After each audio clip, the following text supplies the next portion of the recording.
Welcome to Real Time Review. I'm Jesse Nussman. With me, as always, fellow Atlanta film critic Jason Evans. You got interesting work, Jesse. So, Jason, do you believe in the devil?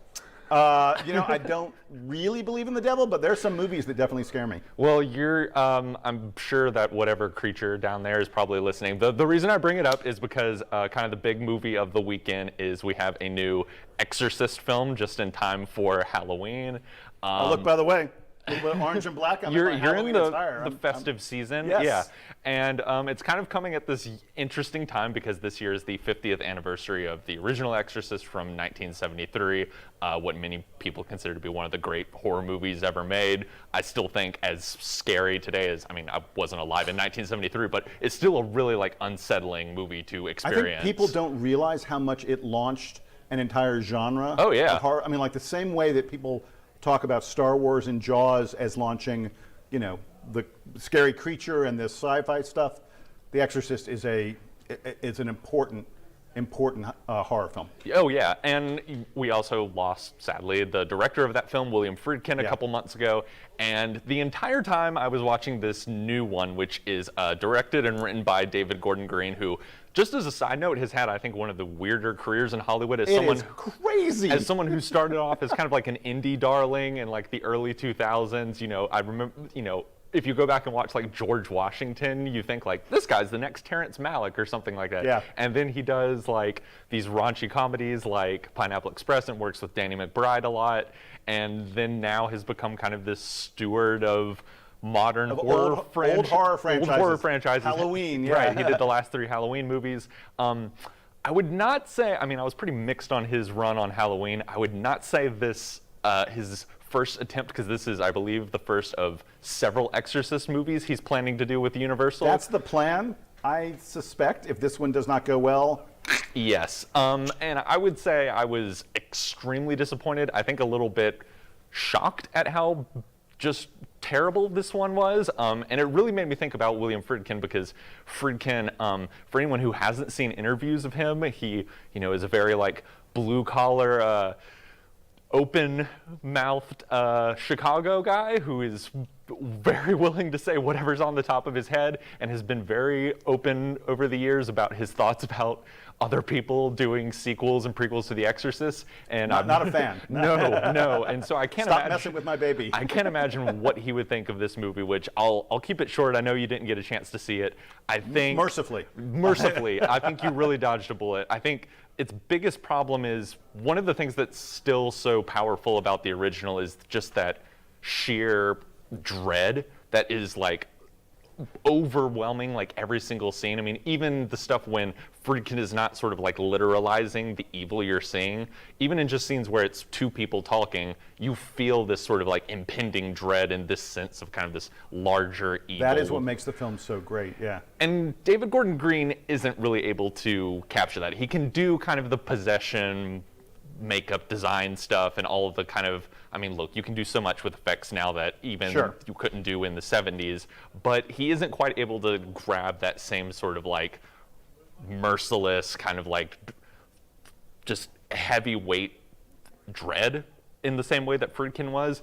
And I think that makes for a movie that's pretty boring in stretches, and even it feels sort of weirdly studio noted to death, in the sense that you can feel that there's entire plot lines that have been taken out to make the movie shorter, or you can feel scenes where it's maybe it's been a while since we've had a scare, can we just sort of make the movie louder here, or make the editing really aggressive for unusual scenes of people cooking or just sort of taking photos and stuff, just to kind of give it kind of a little bit of an edge. But I kind of just found it a drag throughout the entire time. And I would say if you're looking for some Halloween content, just watch the original again. I think there's even several theaters here in Atlanta that are putting it back into theaters for its 50th anniversary. So perfect time to kind of re-experience that movie and maybe stay away from the new one. Yeah, well, so I'm lucky I missed that one. And I don't know if I should say you're lucky you missed the one I'm going to talk about, because it's an interesting idea. It's just the execution doesn't quite get there. It's a film called Foe, which is going to be in theaters, but also going to be on Amazon Prime. And it stars 2 of the top young actors, actresses in Hollywood anywhere these days. Paul Mescal and Saoirse Ronan, who are, look, these folks their award cabinets, Yes. even though they're both young, their award cabinets are full. Both two very attractive young Irish people who have gotten nominated for Oscars. And Saoirse Ronan's case is like numerous times. Like, Yeah. what has she been nominated 5 times? And she's like my age. She's like late 20s. Yeah, very accomplished. Yeah, and Paul Mescal has just jumped onto the scene in recent years, and I was super excited about this film. It is a sci-fi relationship drama, so to speak, and let me tell you the setup because a lot of Yeah, what because I don't know hardly anything about this other than the 2 stars that were. which is almost enough to make almost you enough to to see sell it. me. Yeah. But So the story is this: they are the year's 2065, and global warming and other environmental problems have caused Earth to be almost unlivable. They live on a farm in a nondescript part of the Midwest, flat part of the country, and one day a scientist from the government comes and visits them and says to Paul Mescal, he says, you've won a lottery. You don't even know about it. You've won a lottery. You've been selected. We need you to go up and live on the space station where we're trying to rebuild a livable, habitable environment. And you're going to be there for a couple of years. And he's like, I don't want to go, and I'm not leaving my wife behind. And the scientist goes, oh, no, it's okay. We have perfect AI-enhanced robots that have human skin. They look exactly like humans. And we're going to replace you with this AI robot that will essentially function as you for your wife. And the way the couple reacts to this notion of someone else that almost is me but isn't quite me, essentially taking my place, is the main plot, the main story of the film.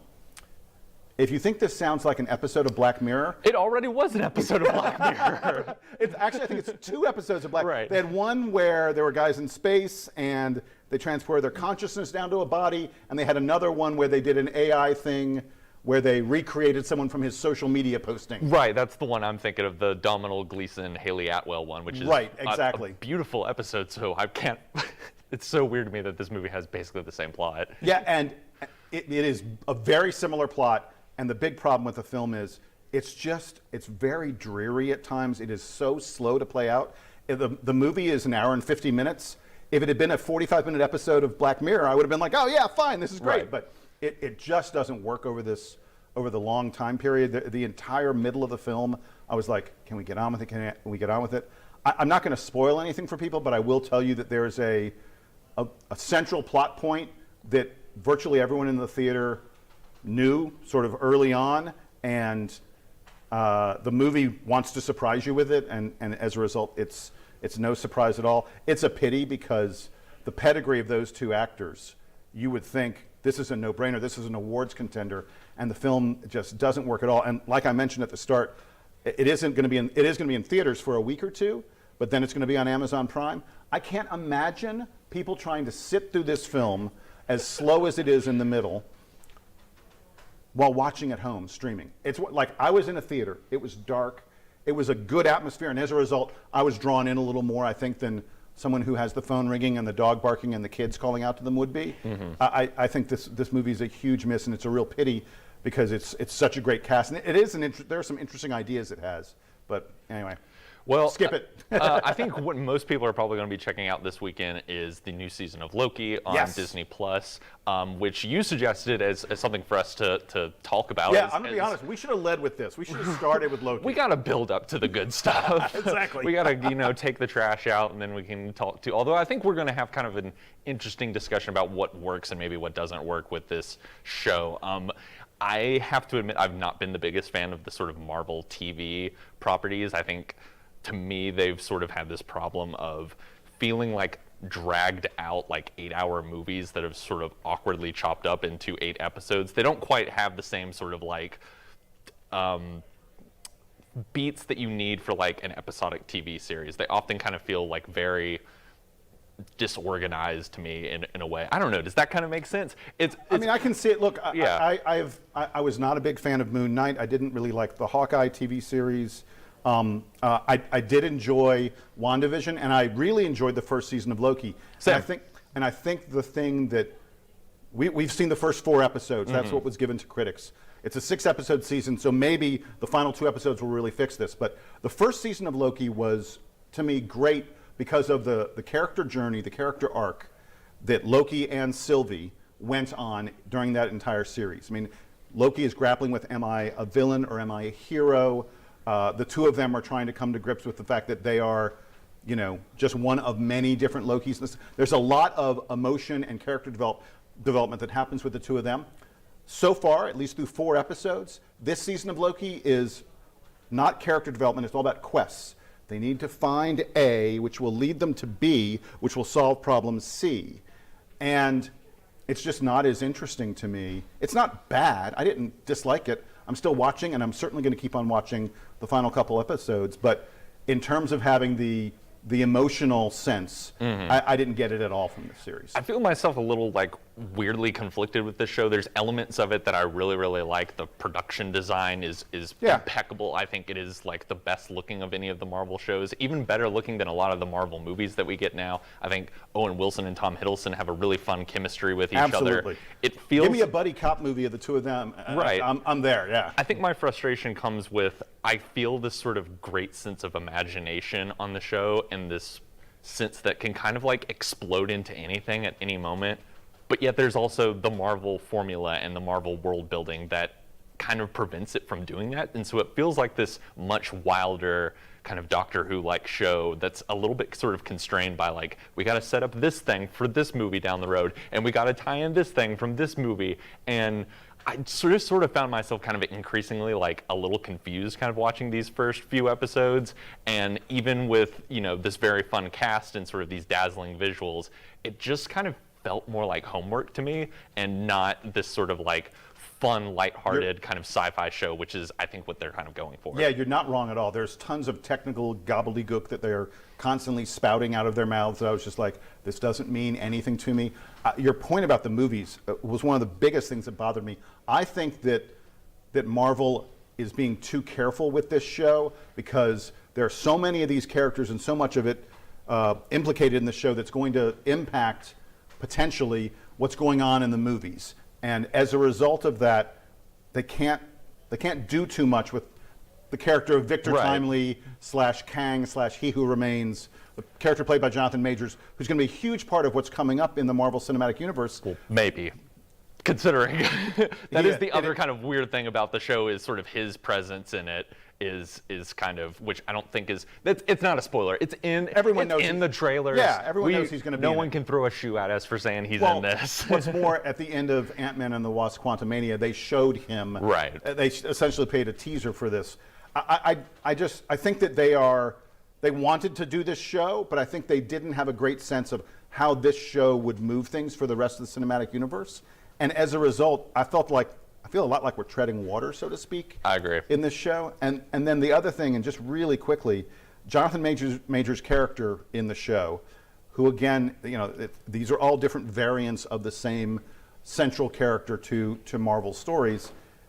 He doesn't have any of the menacing kind of quality that the other versions of him has. He has a stutter. I'm not quite sure why they did that with him. He's timid.